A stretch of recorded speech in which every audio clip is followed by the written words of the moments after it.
پھر عمان میں second meeting ہوئی جس میں پھر اس وقت بھی شاید پرائیویٹ لوگ ہی تھے، لیکن تھوڑا سا جو اس میں جو لیول آف کمیونیکیشن تھا اس کو نیکسٹ اسٹیج پہ لے کے جایا گیا۔ اس کے بعد وہ بتاتے ہیں کہ جی دسمبر 2025 میں تھائی لینڈ میں میٹنگ ہوئی جس کو وہ کہتے ہیں کہ جی 1.5 لیول آف ٹریک یعنی ٹریک 1.5 لیول آف نیگوشیشنز تھے یا ٹاکس تھیں بیہائنڈ دی سین، اور اس میں انہوں نے کہا کہ جی کچھ ایسے لوگوں نے بھی اس میں حصہ لیا جو کہ ریٹائرڈ تھے، یعنی ریٹائرڈ تھے فرام دی سروس، تو کچھ ایسے لوگوں نے بھی حصہ لیا۔ اس کے بعد وہ کہتے ہیں کہ اس کے بعد 2 میٹنگز اور ہوئیں جس میں انہوں نے بتایا کہ جی فیبرری 26 میں دوحہ میں ایک میٹنگ ہوئی، اور اس کے بعد جون 2026 یعنی کہ یہ پچھلا یہ جو مہینہ ہے اس میں پھر تھائی لینڈ میں اور کولمبو میں میٹنگز ہوئیں جس کو وہ کہتے ہیں کہ جی یہ دیٹ واز ٹریک 2 ڈپلومیسی، اور اس میں گورنمنٹ کے لوگوں نے ڈائریکٹ حصہ لیا from Pakistan as well as India.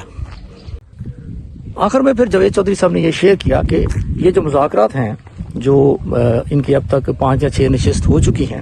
اس میں کیا کیا چیزیں ڈیسائیڈ کی جا چکی ہیں۔ ایک تو انہوں نے کہا کہ جی اس میں ایک یہ چیز ڈیسائیڈ کی جا چکی ہے کہ ان کیس آف کانفلکٹ اور in case of war Pakistan اور انڈیا کے بیچ میں جو ہاٹ لائن ہے اس کو بند نہیں کیا جائے گا۔ یہ ڈیسیجن وہ کہتے ہیں کہ ہو چکا ہے which is very critical information in fact. اس کے علاوہ انہوں نے کہا کہ جی ایک کاؤنٹر ٹیررزم کے حوالے سے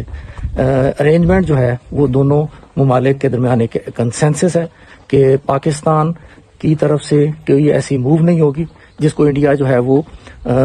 ٹیررزم کہہ سکے، اور سیم گوز ود انڈیا کہ انڈیا کی طرف سے بھی کوئی ایسا انیشیٹو نہیں لیا جائے گا جس پہ پاکستان کو اعتراض ہو کہ وہ ٹیررسٹ ایکٹیویٹی انڈیا پاکستان میں کروا رہا ہے۔ اس کے علاوہ وہ کہتے ہیں کہ جی جو ہے نا ایک کانفلکٹ مینجمنٹ کا ایک میکینزم جو ہے وہ دیٹ ہیز بین ڈیسائیڈڈ۔ اس کی وہ ریزن یہ بتاتے ہیں کہ جب پاکستان اور انڈیا کی وار ہوئی تو وہ جو ایسکلیشن تھی دونوں کے درمیان وہ ایک ڈینجرس لیول پر پہنچ کر اس کی واپسی ہوئی، تو اب اس پاسبلٹی کو روکنے کے لیے ایک conflict management escalation control mechanism سمجھ لیں اس کا بھی ڈیسائیڈ کیا جا چکا ہے۔ اور اس کے علاوہ انہوں نے جو 2 امپورٹنٹ انفارمیشن اس میں شیئر کی جس کا جاوید چودھری صاحب کے مطابق یہ ڈیسیجن ہو چکا ہے بٹوین پاکستان اور انڈیا، وہ یہ ہے کہ انڈس واٹر ٹریٹی جو ہے اس کو انڈیا بحال کرے گا، اور اس کے اگینسٹ انڈیا نے جو ڈیمانڈ کی جس کو جاوید چودھری صاحب نے بہت زیادہ ڈراماٹائز کر کے پھر شیئر کیا، وہ یہ تھا کہ پاکستان جو ہے وہ انڈیا کی جو ایئر سپیس بند کی ہوئی ہے پاکستان نے وہ اس کو کھول دے گا۔ تو یہ decision as per the information given by Javed Chaudhry صاحب، یہ ڈیسیجن بٹوین پاکستان اور انڈیا ہو چکے ہیں ڈیورنگ دیز سیکرٹ نیگوشیشنز۔ اب ہم تھوڑی سی انالیسز کرتے ہیں جی اس انفارمیشن کی جو جاوید چودھری صاحب نے اپنے ویلاگ میں شیئر کی ہے۔ سب سے پہلے تو یہ ہے کہ اس طرح کی انفارمیشن جو ہے اس کو نارملی ہر لیول پہ، پرائیویٹ لیول پہ بھی اور گورنمنٹ کے لیول پہ بھی بہت خفیہ رکھا جاتا ہے، لیکن اگر جاوید چودھری صاحب نے یہ انفارمیشن جو ہے وہ حاصل کر لی ہے تو بینگ جرنلسٹ میرا خیال ہے کہ یہ ان کا بہت بڑا کریڈٹ سمجھا جانا چاہیے، بیکاز یہ اس طرح کی انفارمیشن ہے کہ اس کو کوئی بھی شیئر نہیں کرتا۔ جو لوگ اس طرح کی نیگوسیشن میں انوالو ہوتے ہیں،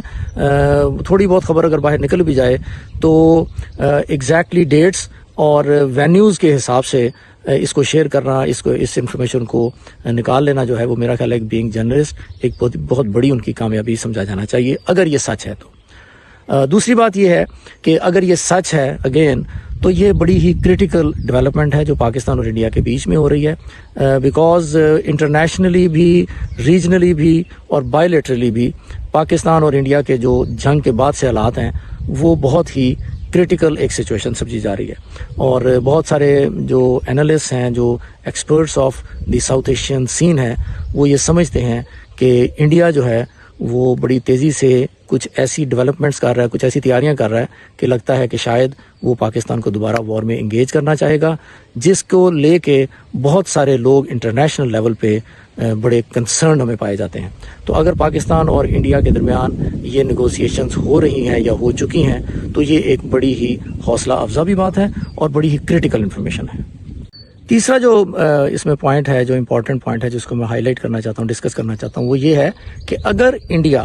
اس بات پر ایگری کر لیتا ہے کہ انڈس واٹر ٹریٹی کو وہ بحال کرنے کے لیے تیار ہو جاتا ہے, تو I am very certain in seeing that Pakistan اور انڈیا کی جو نیکسٹ خدا نخواستہ کانفلکٹ میں جانے کے جو چانسز ہیں اس کو میں سمجھتا ہوں کہ that should be multiplied by 0, کیونکہ وہ پھر کوئی چانس ایسا نہیں رہ جاتا کہ انڈیا اور پاکستان میں فردر جنگ ہو سکے. جو پبلک جو ریٹرکس ہیں, پولیٹیکل ریٹرکس ہیں آن بوتھ سائڈس, ان کی پھر میرے خیال میں کوئی امپورٹنس نہیں رہ جائے گی اگر انڈیا اس بات پہ ایگری کر چکا ہے اور اس کو شارٹلی ڈکلیئر کیا جاتا ہے جیسے کہ جاوید چودھری صاحب نے دعویٰ کیا ہے. تو یہ میرے خیال میں ریجنل اینڈ گلوبل پیس کے لیے ایک بہت بڑی خبر ہوگی, اور پاکستان اور انڈیا کا دوبارہ جنگ میں جانے کا جو چانس ہے وہ تقریباً 0 ہو جائے گا. اور اس میں جو فورتھ اینڈ لاسٹ پوائنٹ ہے وہ بڑا ہی امپورٹنٹ ہے, وہ یہ ہے کہ جس طرح جاوید چودھری صاحب نے اپنے وی لاگ میں بھی بتایا کہ انڈیا انڈس واٹر ٹریٹی کو بحال کرنے کے لیے اس لیے تیار ہو گیا کہ پاکستان نے جو ایئر سپیس بند کی ہوئی ہے وہ انڈیا کو بہت زیادہ نقصان ہو رہا ہے. انڈیا کی جو ایئر انڈسٹری ہے وہ تقریباً کولیپس ہونے کے قریب آ چکی ہے, اس لیے انڈیا کو ایگری کرنا پڑ گیا. اگر سچویشن ایسی ہی ہے تو میرے خیال میں جس طرح ایران کے پاس اسٹریٹ آف ہرموز والی جو ایک آپشن ہے وہ ایران کے ہاتھ میں آ چکی ہے, تو میرا خیال ہے کہ پاکستان کے پاس بھی کم از کم انڈیا کے اگینسٹ ایئر سپیس کی فارم میں ایک اسٹریٹ آف ہرموز ٹائپ کنڈیشن جو ہے وہ پاکستان کے پاس بھی ایک ایسا لیوریج آ چکا ہے جس کو میرا خیال ہے کہ Pakistan for all times to come استعمال کر سکتا ہے, جو کہ بڑی ہی امپورٹنٹ ایک اسٹریٹجک ڈیولپمنٹ ہے from the point of view of Pakistan and India relationship. Stay tuned for further updates on national, regional and global developments.